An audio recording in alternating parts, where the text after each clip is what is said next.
Elizabeth from Jungler, welcome back to the show. It is always great having you on. What is new in your neck of the woods? Personally, professionally, I think professionally just keeping on going, getting deeper in the weeds. So I'm like super stoked for our topic today, because it's deep in the weeds, but it's something that's super important. So that's going to be fun. And then personally, I'm going to be moving offices soon. So still a home office, still a personal space, but Where are you on the excitement over the new office versus the anxiety of having to move into a new office? oh, excitement definitely outweighs anxiety at this point. Yeah. There's going to be a lot of boxes that will be ticked, primarily internet speeds, which you have been very gracious to accommodate for. But that I'm looking forward to. Right on. Well, I can't wait for you to have a faster speed, because if anyone notices, the video quality of this may not be as high as the other ones if you're watching this on YouTube. But that's not going to stop us from sharing what I think is a little spreadsheet that solves like a very, very common problem that I don't think gets talked about too much. I talked about this with Steven like a very long time ago. I think way back in early 2020, February 2020. What a time. February 2020. If everyone can just think about how carefree we were in February 2020. The good old days. But anyway, and the concept is when you download a search term report, there might be 6,000 rows. Most search terms, unfortunately, get one click. And Yeah. you'll have, out of 6,000 rows, you'll have like 5,000 of one click. Or something absurd like that. Would you I don't have a spreadsheet Yeah, in front of me. I would agree with that analysis. And I think you could even, in sometimes, you can take that up to a keyword level as well. That was a conversation I had with someone else, like, everything's not converting or I'm getting a whole bunch of impressions. Like, not every single thing is going to convert, unfortunately. As much as we would absolutely love to have every single thing converting. And honestly, if you have every single thing converting, you're probably not doing enough testing. For sure. For sure. I also, even if you had every single keyword in your account do 10% conversion rate, so every single individual keyword, 10% conversion rate, that means 90% of the clicks are actually not converting. So like even if every keyword is like an A+ all-star keyword, 10% conversion rate, there's still 90% that doesn't convert. Yeah. So then when you tack on that, you probably don't have an account full of 10% converting keywords. What do you have? Well, you've got some that are at like 1%, 2%, 3%. You've got a whole bunch of these things. That means there's like 90% plus clicks that actually don't end up converting. The issue is like a lot of those clicks are like one click terms. And that sort of brings up the idea of like death by 1,000 cuts, also known as death by 1,000 clicks. Exactly. So like this concept of death by 1,000 clicks, where like you just have this super duper hard to manage list of search terms, and you're just sort of like scratching your head, like, what am I supposed to do about this? Yeah. It's super difficult. It really is. And I mean, and that's the conundrum we find in a lot of, us who are especially like in the weeds with the optimizations or, just really trying to make sure an account is on track, is oftentimes you'll hear like, oh, I need to wait for, to have enough data. We want to be data driven. We want to have enough data to make a determination. And I would say that's 100% true. And what we're going to go through today is a way that you can actually use limited data to gain enough data, to make a move on something. But sometimes if the amount of things that have limited data, so if you have like 1,000 keywords and only have one click, the accumulated spend of those one clicks, which is what you were talking about, like death by 1,000 clicks, that can become significant in an account. And at that point, you're left with this conundrum. So I want to take action on spend that is technically not converting, but if I do deem that this is at this point not converting, do I really ever believe I'm going to have 100% conversion rate? Well, no. So if you only have one click, and you will get those one-offs, like one click, one sale, but I would say majority of the time you're not going to. So then at that point, you don't want to lose kind of the information you gained on that one click, because if you go through and eliminate it or pause it, well, then that kind of data is not really usable at that point, because you're looking at a different cost per click, and so you're kind of left in this limbo state of just kind of waiting for things to have enough information you can actually take action. For sure. And I mean, I just downloaded a search term report earlier, and out of like 10,000 in spend, there was like 4,000 or 5,000 that never got an order. So then the obvious thing is like, okay, like let me optimize things. What's got over $20 in spend without an order? And it's like, okay, that's like 4 things. And then that only accounts for like $100. What about the other $4,500? So then you're like, okay, like let me do a click filter. What's got over 20 clicks without an order? And it's like, okay, that's maybe 2 things. And then you go and you look and you're like, well, I still have $4,400 of things that didn't convert. And you start to look at these things and you're like, wait a second, all these things have like, you could go, okay, let me look at the things with 5 clicks and no orders. And then you could maybe combine that with another spreadsheet, so that you maybe it'll add up to 10 clicks or 20 clicks over the course of a longer time frame, which is one way to solve this.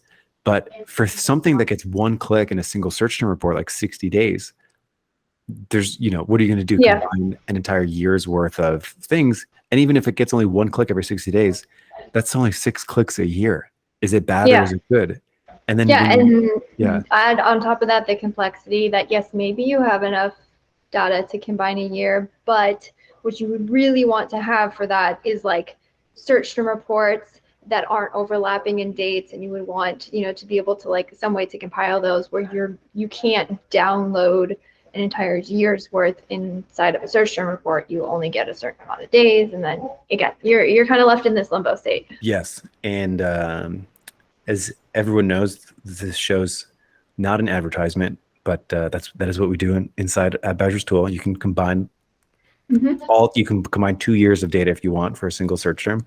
But so you could combine those sheets manually. But even still, you're going to end up with something that gets 6 clicks a year multiplied by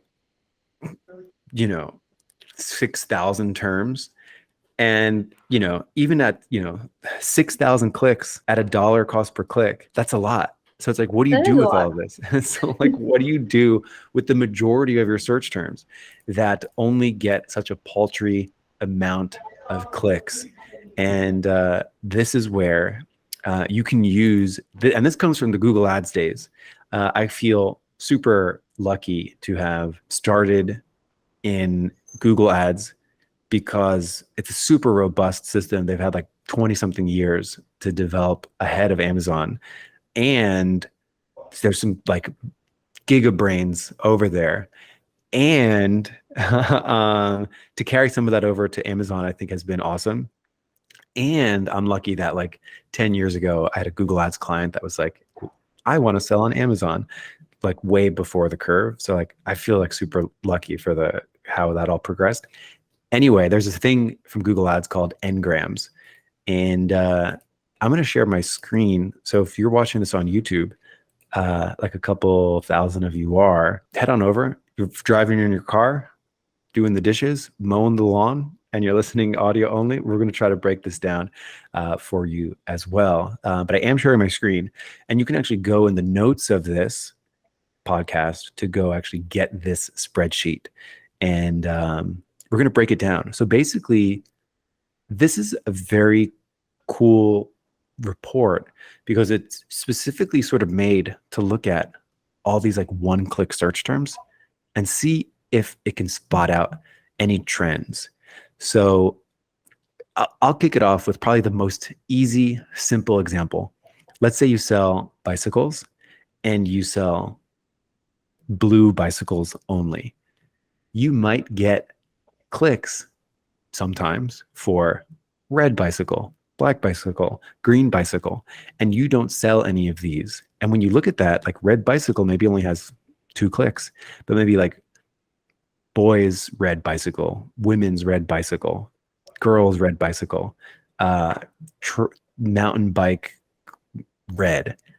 All of a sudden now you can see where this is going. If you got 1 click for all of them, what's the common theme there? Well, it's red. Everywhere red is showing up, you're getting clicks into orders. But individually, there's only 1 click. But if you add up everywhere where the word red appeared, you can start to gather some intel that, hey, maybe I shouldn't be appearing for red. So this is essentially what this spreadsheet does.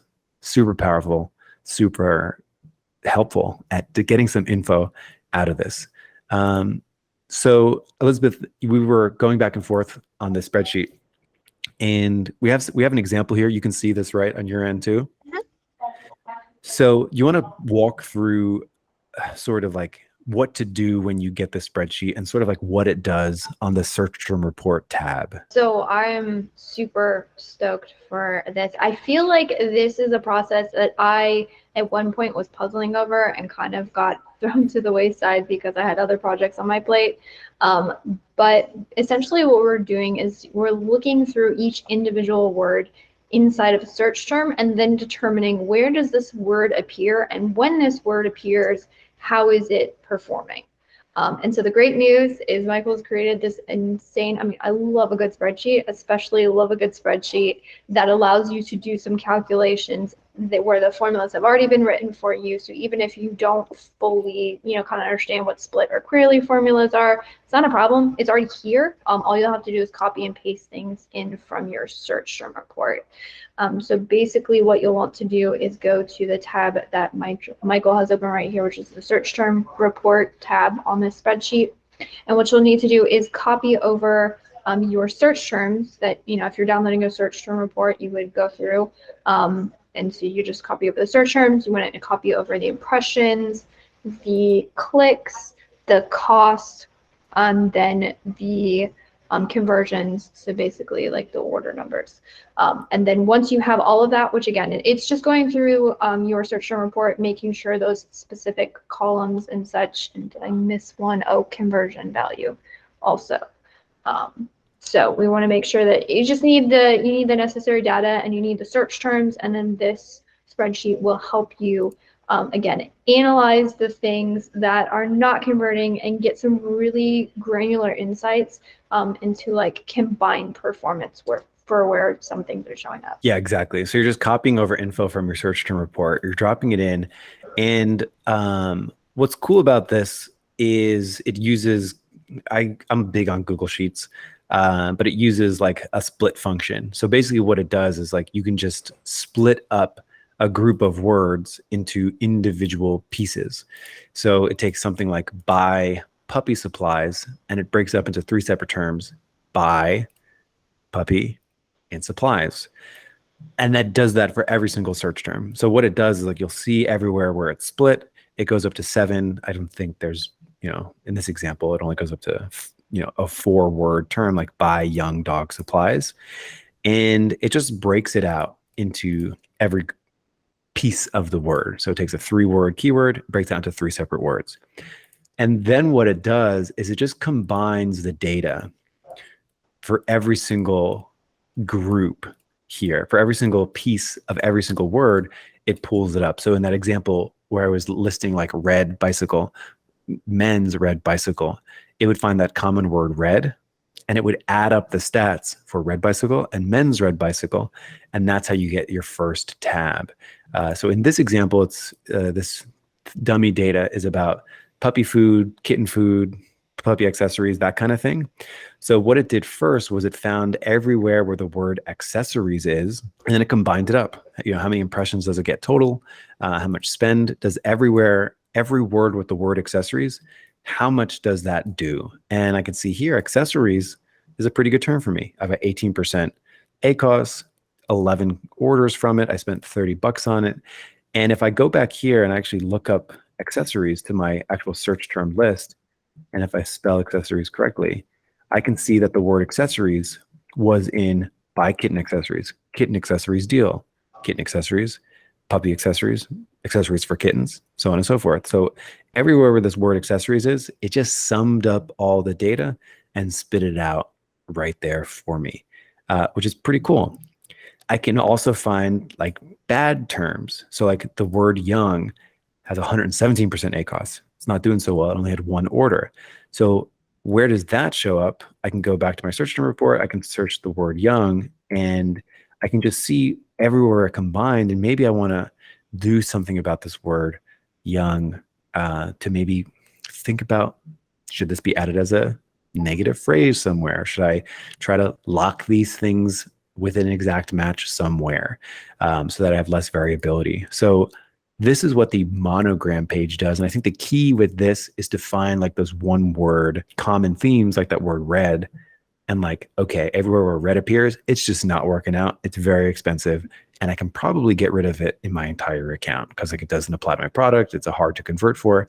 That's the monogram page. Yeah, I mean, this is super powerful. So there's a lot of people who might not use, some people use negative keywords more, some people use negative keywords a little bit less, but I think all of us agree that a very good way to use negative keywords is to block irrelevant terms. Like the instance you were just talking about is red bicycle, but we're on a blue one, so therefore that one shouldn't convert. Well, you can go through and like you said, you can sort by clicks and no sales. And so as long as those terms have gotten spend, you often can identify them through just poor performance. But what happens if they're scattered across your entire account and you like it's very hard to dig these things out.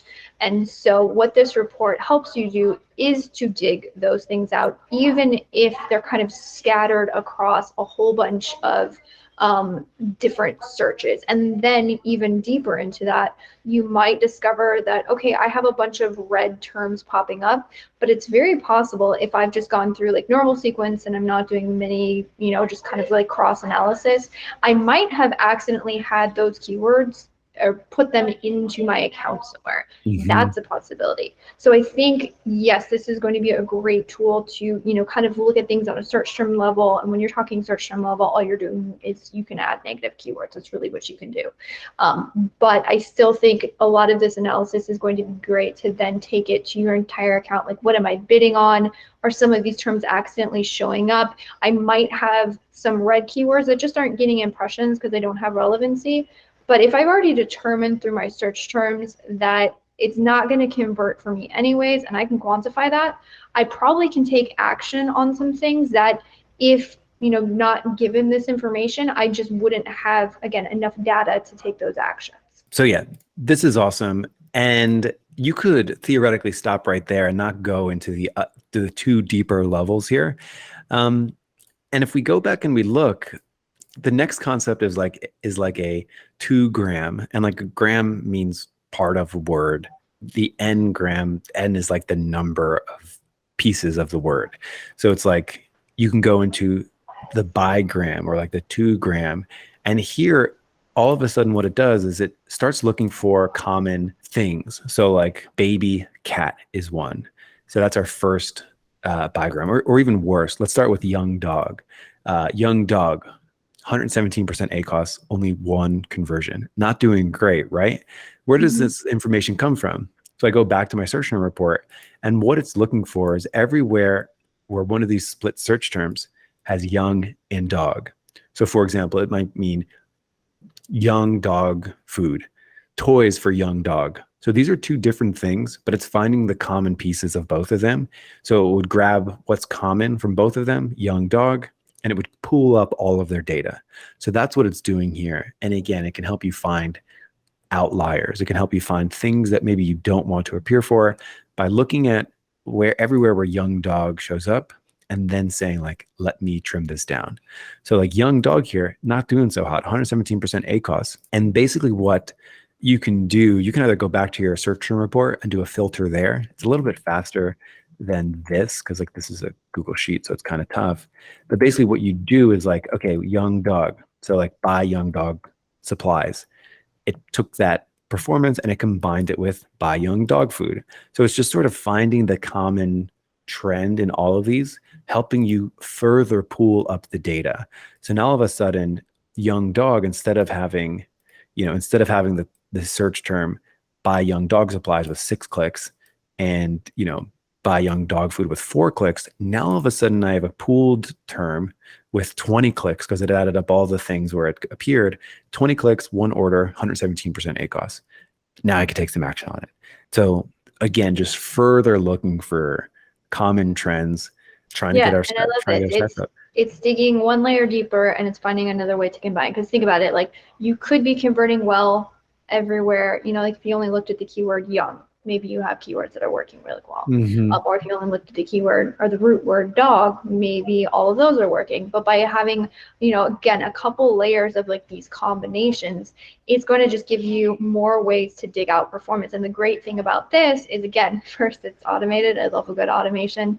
And then also, you can just pop in, again, the numbers that we popped in are simply going into a search term report and copying a couple columns and pasting them in here and then getting these outputs. So anything that can save time and allow you to do deep analysis, again, pasting in a couple columns and then immediately being able to go through, analyze some things, and then be able to quickly, gain deeper insights into the account and how you can, again, it's not that all testing is going to be wasted, but what are the things that I can completely eliminate from my testing? Because when I aggregate all of the numbers, I can, again, have enough to be confident that the actions I'm taking are the right ones. Adding up pooled data.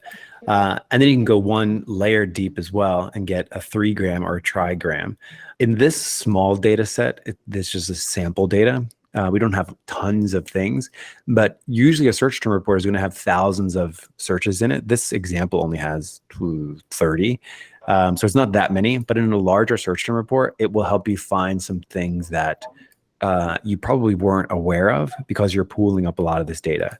So like in this example data set, like you can obviously see a trend here that like buy young dog just isn't working out. So I've got it rolled up to a trigram here. Everywhere where the word buy, young, and dog were pooled, I ended up getting 10 clicks, no orders. And if I go back to my search term report, I'll find some examples, I'm sure, where it's just like, okay, young dog food. I got 1 click on that. What do I do with it? Trying to find where else I've got buy and dog. Buy young dog food. So yeah, not that much data. But when you combine all the buy young dog supplies, 6 clicks. So as soon as you start combining those, you get a little bit more data. And then it's easier to make a decision on like, I got 14 clicks for accessories for puppies. 2 orders, 17% ACOS. That's pretty good. That might be a brand new keyword for me. Whereas, buy young dog, I need to go maybe, 10 clicks. Maybe that's enough for me to do a new negative phrase or around that or something like that, or dig in deeper. So yeah. Yeah. And I think this analysis is going to be most helpful for things that, again, just have very limited data sets on them. Because how we were kind of talking in the beginning, like how do you take action on this? There's not enough impressions or clicks to really make this determination. So this type of analysis, I think, is the only way that you're going to get insights into those things. But we did kind of touch on our conversations beforehand. I think this also can be used to sort of kind of dig out the things that are working really well in your account, and then see if there's ways to take action on expanding those.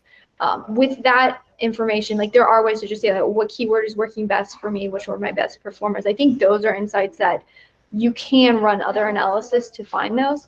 But especially I think looking at root words that perform well and the ones that don't perform well may also help give you clean insights into a function of your product that you never learned before. You'll hear that talked about sometimes. So sometimes in the advertising, through the advertising and being able to really see where a product is converting, sometimes you come up with, your product may be solving a solution you weren't even aware that it can solve. So I think this can also be used for kind of identifying those places that it makes sense to maybe look a little bit deeper into.